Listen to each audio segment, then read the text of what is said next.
ficar um pouquinho, né? Vamos lá. Por conta dele, eu vou fazer isso, né? Aprender. Zita gostou! Foi boazinha, viu? Foi. Ele não saiu com você para entregar a cesta. Não reclame, não. É nos petinhos assim, ó. Ele disse que eu venço pelo cansaço. É mesmo. Vamos lá.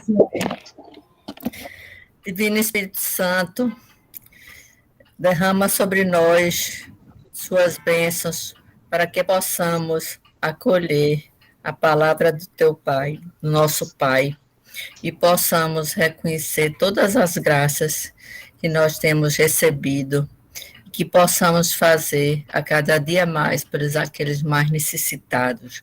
Reconheçamos todos aqueles anúncios que vêm a nós e que, por vezes, ficamos cegos. Enfim, temos muito a agradecer e pouco a pedir. Amém. Amém. Amém. Então, minha gente, eu de ontem para hoje, eu também estou muito feliz, porque eu consegui enxergar uma interpretação que nunca eu tinha percebido que está na Bíblia. A gente sempre se surpreende com as coisas da Bíblia, né? Então, a gente sabe que a palavra de Deus, ela não finaliza, né? Ela sempre há um espaço maior, como se fosse uma vírgula, né? Para que ele possa expressar uma história, um capítulo de nossa vida, os nossos traumas, as nossas vivências. Então, nunca há um fim na palavra de Deus. E a gente sabe perfeitamente que a gente vai encontrar lá no capítulo 20 de João Evangelista, a gente vai encontrar exatamente ele relatando como os discípulos estavam amedrontados, estavam trancados, porque, na realidade, acabava de Madalena passar adiante que tinha visto o Cristo ressuscitado. E esse burburinho, essas notícias chegaram aos discípulos, mas eles não acreditaram, porque eles estavam com muito, muito medo dos judeus, eles estavam com medo da morte, da perseguição. Então, eles estavam apavorados. E foi nessa situação, nessa verdadeira pandemia de medo dos discípulos, quando Jesus entra na casa onde eles se encontram e diz: a paz esteja entre vocês. E quando Jesus diz isso, eles se alegram, não é? Porque, na realidade, eles não estavam acreditando no que surgia a respeito de Madalena. Eles se alegram e eles olham para Jesus e Jesus diz: eu estou entre vocês. E aí, é uma coisa muito linda essa palavra que eu pude analisar, porque nesse momento é como se Jesus dissesse para eles, porque quando Jesus morreu na cruz, aqueles homens deixaram tudo para trás, deixaram seus barcos, deixaram o seu local de vida, deixaram os seus amigos para seguir Jesus, porque eles achavam que Jesus era o Messias prometido, e era, né? Mas eles achavam que esse Messias era um homem muito além do que o simples Jesus Cristo, simples expiado, porque Jesus se tornou humano. Mas, assim, eles achavam que a gente já sabe que está na história, que Jesus ia ser um líder político, que Jesus ia acabar com o poder de César, né? Que Jesus ia poder aniquilar as pessoas que fossem de encontro a ele, num piscar de olhos. E eles, quando Jesus morre, eles também enterram com Jesus naquele momento todos os seus sonhos, seus projetos e planos de vida. Eles começam a ficar completamente perdidos e desanimados. E olha que coisa mais linda, quando Jesus aparece entre eles. Quando Jesus diz: a paz esteja entre vocês, Jesus está dizendo para eles: não enterrem seus sonhos e seus projetos de vida, não. Não. Vocês podem sim continuar a sonhar e a viver, porque eu venci a morte. Eu venci tudo o que o inimigo tinha planejado contra vocês. E aí, nesse embate, Jesus repete novamente a eles: a paz esteja entre vocês. E quando Jesus diz isso, Jesus mostra, eu acho que vocês se lembram desse texto, Jesus mostra as mãos dele aos discípulos. E as mãos de Jesus, a gente sabe que elas estão com as cicatrizes da lança que perfurou todas as duas mãos deles. A gente sabe disso porque a gente não esquece, a gente sabe, por exemplo, a gente estudou já sobre Santa Rita de Cássia, e a gente sabe que antes de Santa Rita morrer, ela foi marcada na testa, né? A gente sabe perfeitamente que São Francisco de Assis, as chagas de Jesus passaram para as mãos de São Francisco de Assis e de tantos outros e outros religiosos e santos, que as marcas de Jesus eram o próprio símbolo. Eu fiquei analisando. A gente nunca que a gente pensou em um outro tipo de interpretação que está tão diante de nós e faz parte do nosso dia a dia. O que significam aquelas cicatrizes? E por que Jesus mostra aquelas cicatrizes dele para os discípulos?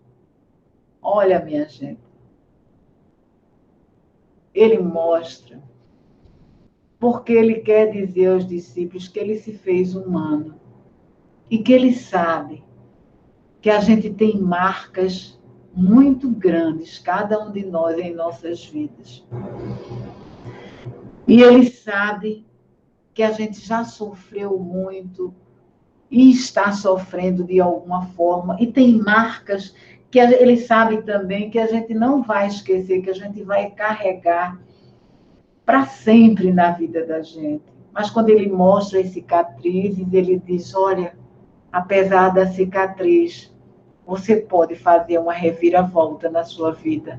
E você pode viver todos os seus projetos.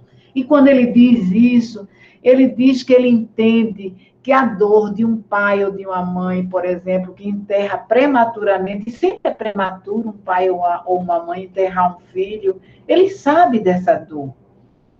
Ele sabe que essa mãe ou esse pai vão carregar para o resto da vida essa dor, essa saudade. Mas ele quer mostrar que a cicatriz ela está ali, como ela está em nosso coração, mas que a gente pode superar e continuar a ter um outro tipo de vida. E como é esse outro tipo de vida? Quando ele diz paz entre vocês, ele sopra aos discípulos o Espírito Santo de Deus. Ele diz: eu vou encher vocês do meu Espírito Santo de Deus e vou mandar cada um de vocês para levar as boas novas. E quando ele diz isso, é muito bonito, porque o significado do Espírito significa arruar, um nomezinho assim, enfim. O significado é exatamente a divina esperança feminina que gesta nas nossas entranhas e nos faz viver uma vida completamente nova no Espírito. O que é uma vida completamente nova no Espírito? É a gente não ficar olhando para trás, para a gente dizer: ai meu Deus, será que fulaninho ficou com raiva de mim por conta disso, disso, daquilo? Não. Ou será que aquilo que aconteceu comigo e tal? Não. Ele quis dizer que essas cicatrizes, ele sabe que a gente tem as marcas do sofrimento, mas ele nos promete uma vida nova no Espírito Santo de Deus. E eu nunca tinha, interpretado dessa forma.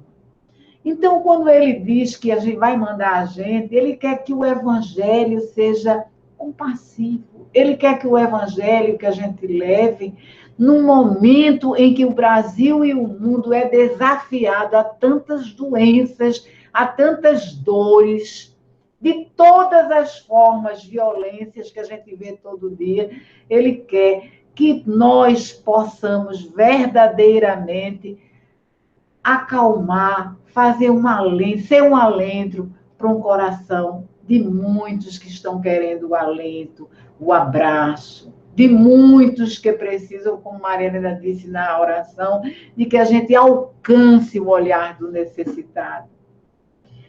E aí eu me enchi de alegria quando eu consegui essa interpretação, porque eu nunca tinha pensado por esse lado. Ele quis dizer, olha, Angélica, eu fui igual a você, olha a marca do que eu passei, está aqui. Mas eu venci a morte. Então, assim, eu prometi, a minha palavra é uma promessa para aqueles que creem em mim, que eles poderão ter uma vida nova. E o apóstolo Paulo, e aí, quando eu digo isso, é muito significativo, porque quando a gente perde uma pessoa querida, ou quando a gente sofre algum trauma relevante, a gente enterra ali, como foi o caso de Pedro, João, Mateus, que naquela hora que ele morreu, enterrou os seus planos e saíram completamente sem vida e desanimados. Mas Jesus, ele sabe que ele pode soprar o sopro de uma nova vida na gente.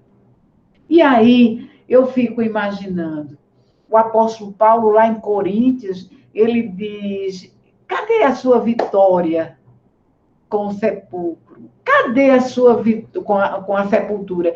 Cadê a sua vitória, morte? Cadê seus dentes afiados? Porque Jesus consegue suplantar tudo isso. E esse significado dessa morte é muito interessante, porque a gente compreende que a gente tem que matar dentro da gente o que está nos matando diariamente.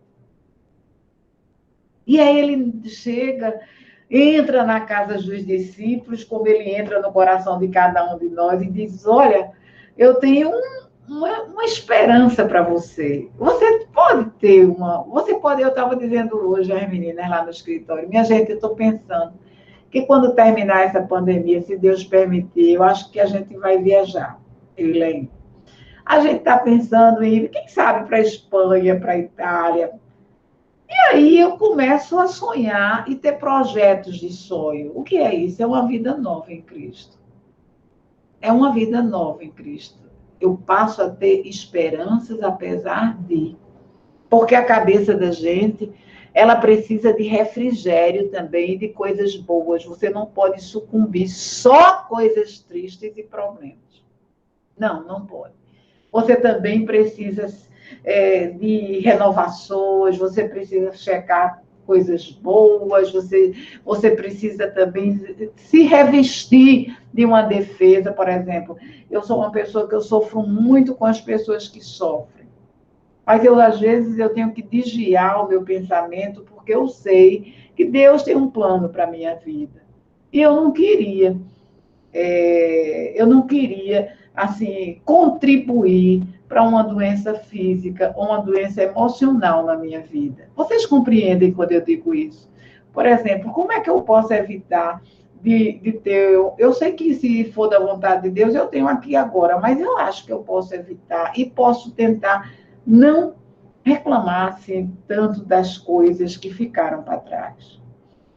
Ora, a gente tem momentos que eu bato na tecla, tem coisas que não saem da minha cabeça, que eu digo, meu Deus, que impotência da gente tentar fazer alguma coisa pelo outro que a gente ama. Mas a gente tem que se alegrar, porque ouvimos a voz do próprio Cristo dizendo, olha a nova vida que eu tenho para você. Você não tem mais como voltar atrás. Eu escolhi você para você levar a minha mensagem, para você levar o meu amor, não é? E aí nós que somos responsáveis, assim, porque a gente tem essa consciência que a gente, cada um da sua forma, leva essa mensagem do Evangelho, a gente sabe que o Evangelho de Jesus Cristo é único, por exemplo.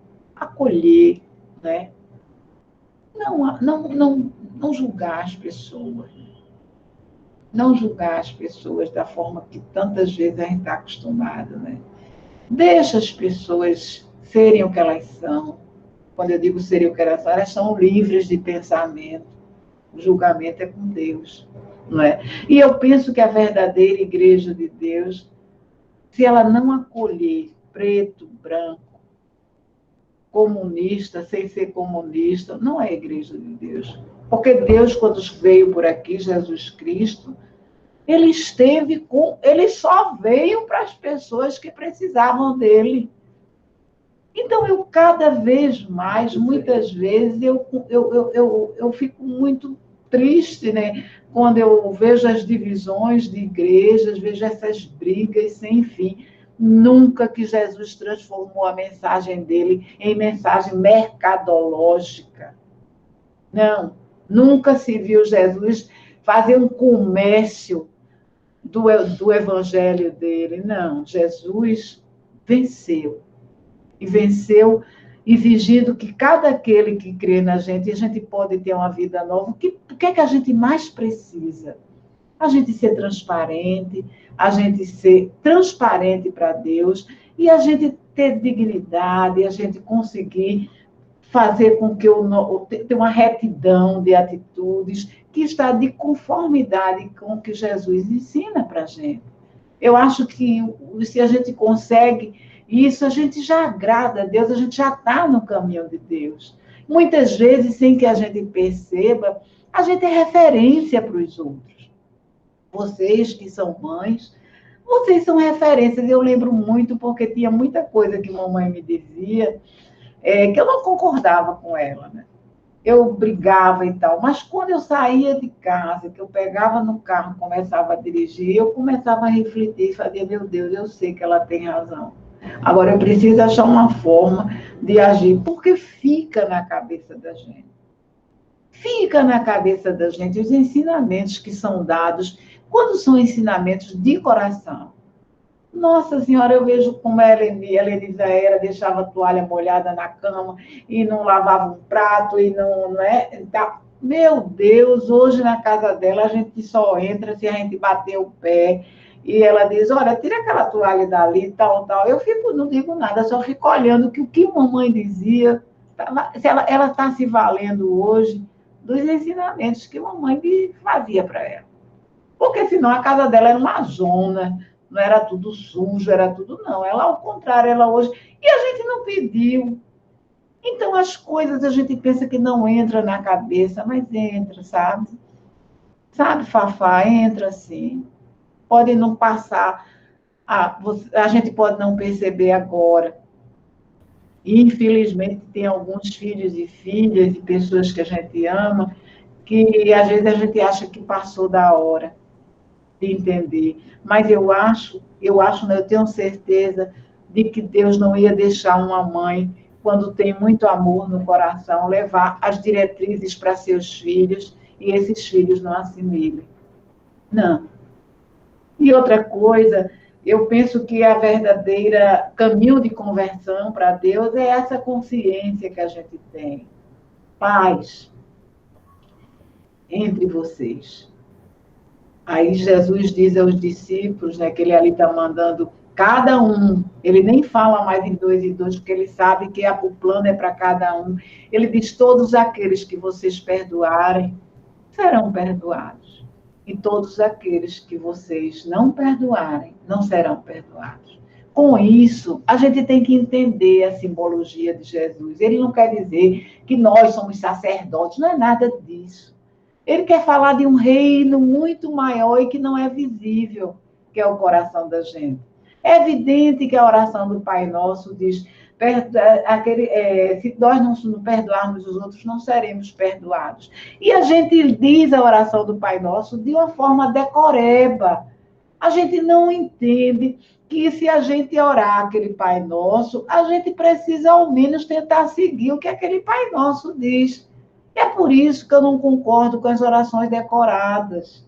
porque elas precisam ser vividas. Ora, se eu estou orando, Pai Nosso, então, quando eu termino de orar o Pai Nosso, eu digo, Senhor, me ajuda hoje a tentar perdoar as pessoas que eu acho que me magoaram, porque às vezes as pessoas nem magoaram a gente que permitiu isso, e a gente fica com raiva porque a pessoa está tratando a gente assim.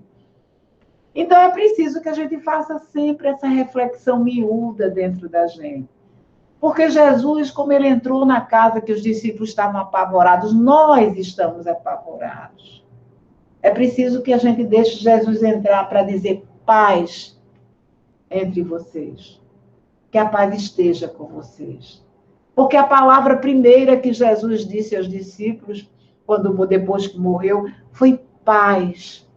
E tem um significado imenso essa paz. Hoje eu fui para Pilates com Leinha, e a gente já alcançou um nível com a professora da gente, principalmente nessa pandemia, porque ela faz as aulas hoje só comigo e Leinha, por conta da pandemia, né? Cada turminha são de 2 em 2.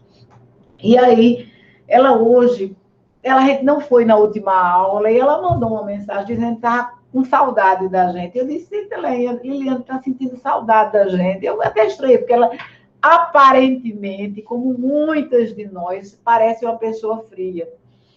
Mas ela não é, porque eu já cheguei um pouquinho lá e tal. Quando foi hoje, ela está fazendo uma campanha também para ajudar 3 gestantes em aldeia que foram encontradas em estado. Aí eu levei um dinheirinho, botei num papel e disse, olha, Eliane, essa é a colaboração da gente, porque as roupas da gente, eu já dei todas e o que eu tenho eu estou mandando para casa de gracinha. Aí, resultado. Aí ela começou a falar do filho dela. O filho dela tem 6 anos, né, Lene? É. E o filho dela tem aquele problema de hiperatividade. Mas a hiperatividade que o filho dela tem é aquela de a pessoa estar falando, uma criança. Aí ele se mete, fala, fala.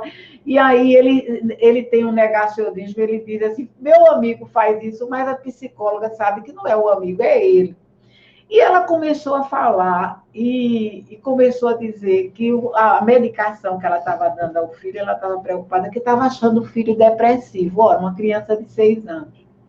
Eu e Leinha, a gente já tinha achado ela nessa pandemia um pouquinho gordinha. Mas eu não disse nada, porque eu sei que ela é uma pessoa que faz dieta e tal, e ninguém gosta de dizer, olha, você está gordinha. Eu não suporto isso, nem magrinha, nem gordinha. Então, eu não digo, porque eu não sei como a pessoa vai reagir a esse tipo de coisa, né? Mas a gente tinha achado. Aí ela começou a falar e foi, né? Ela parecia um carretel, falando. Eu fiquei ali arrasada, nós ficamos, né? Porque uma dor num filho, eu acho que todas as pessoas que são mães aqui, pelo menos mamãe dizia isso, uma dor no filho dói 2 vezes na mãe, né?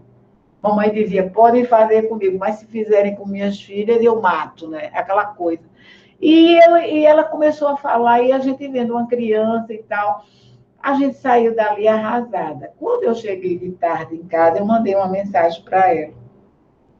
Eu coloquei assim, oi, tudo vai dar certo. Você já está em oração.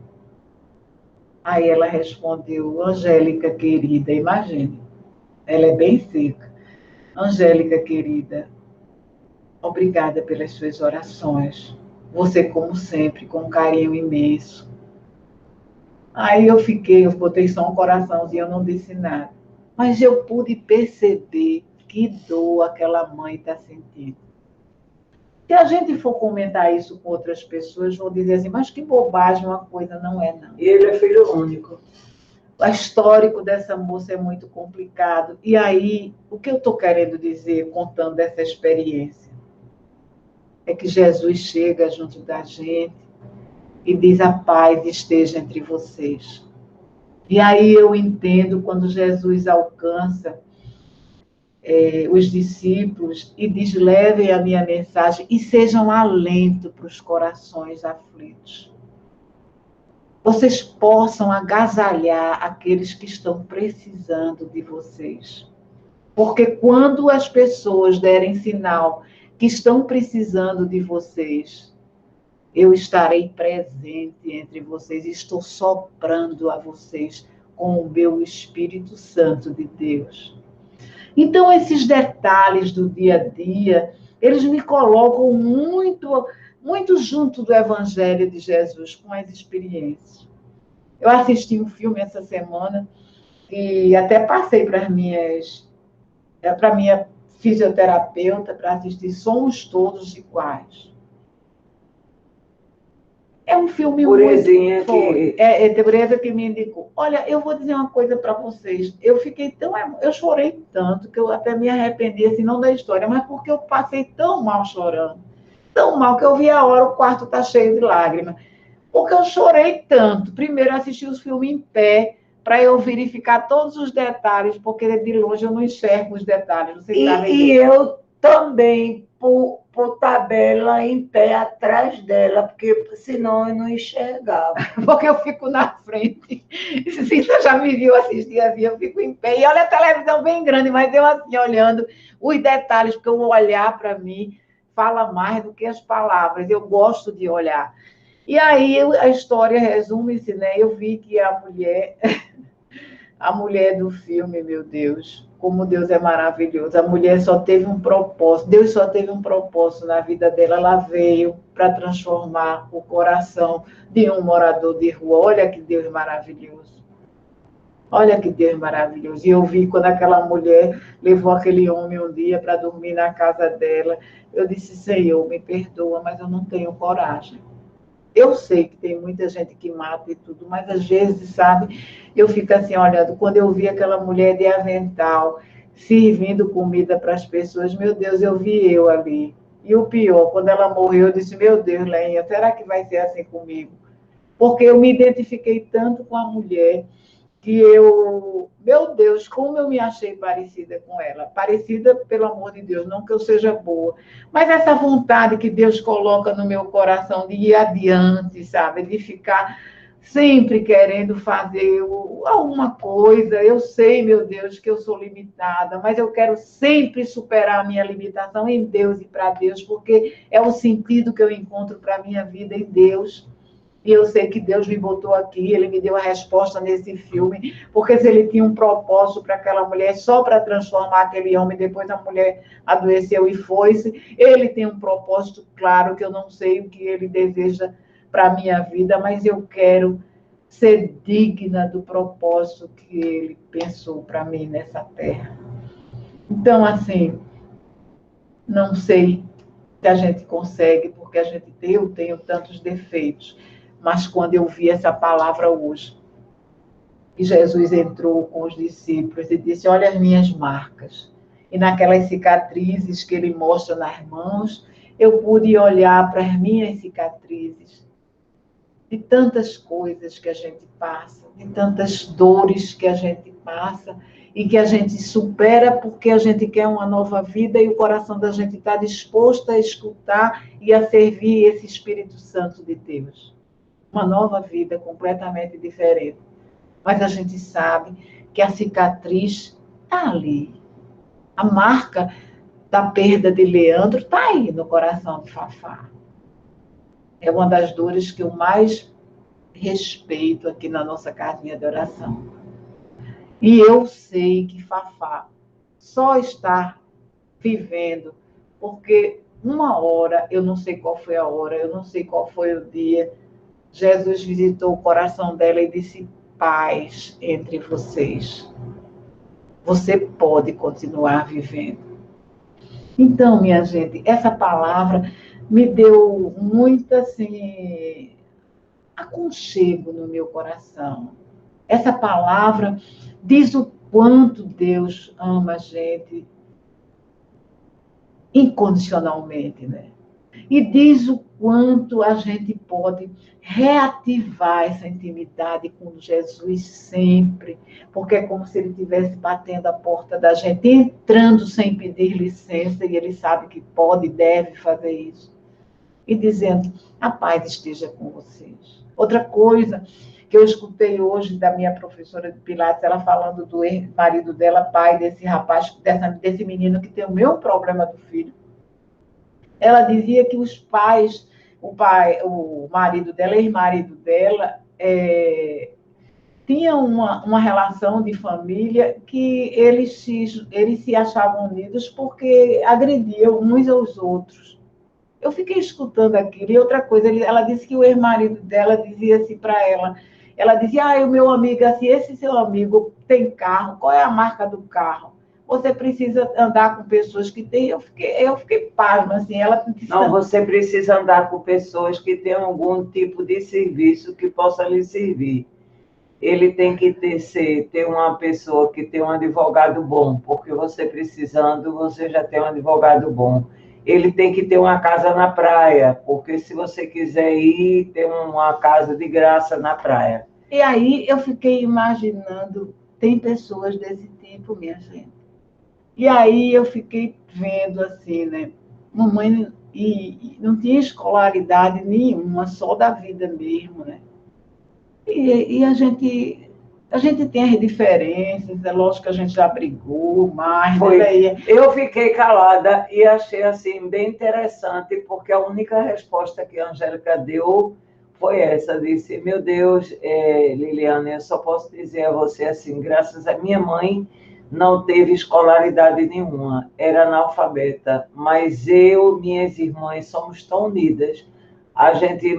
Eu durmo junto com Leinha, abraçada, e a gente nunca brigou, e nessa pandemia, se a gente tivesse uma relação dessa, a gente estava aniquilada. Não, a gente brigou já muito, já se desentendeu de ideias e tudo, mas o amor sempre prevaleceu. Então, o normal você se desentender, você não concordar com o outro, isso é absolutamente normal. Eu já tive pegas com a Helenisa, mas o amor sempre supera. E aí eu digo assim, minha gente, graças a Deus, a gente não, a casa da gente, muitas de vocês, existe uma palavra, paz, não é? Porque a gente passa o problema que passar na rua, a gente chega em casa, tem paz, não é? A paz que excede a todo o entendimento.